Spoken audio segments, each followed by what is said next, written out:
কীর্তন কালকে 12টার দিকে কীর্তন শুনতে গেছে, কীর্তন শুনতে রাত্রে কয় কি মা আমি একটু মেলায় ঘুরুম মেলা দেখতে।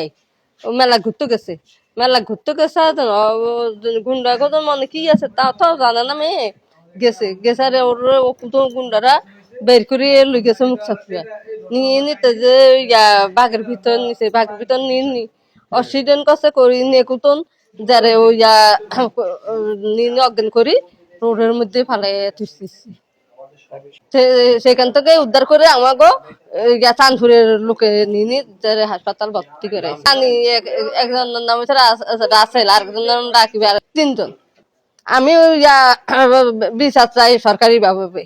ধন্যবাদ। আসলে হচ্ছে তজুমুদ্দিন থানায় গতকালকে একটা অনাকাঙ্ক্ষিত ঘটনা ঘটছে যে গতকাল রাত 8টায় পলিরানী দাস নামে 25 বছর বয়সী এক ভদ্র মহিলা, উনি কীর্তন শেষ করে বাড়ি যাওয়ার পথে গণধর্ষণের শিকার হয়েছে। আমরা 3টা নাম পেয়েছি, আপনারাও ইতিমধ্যে জেনেছেন।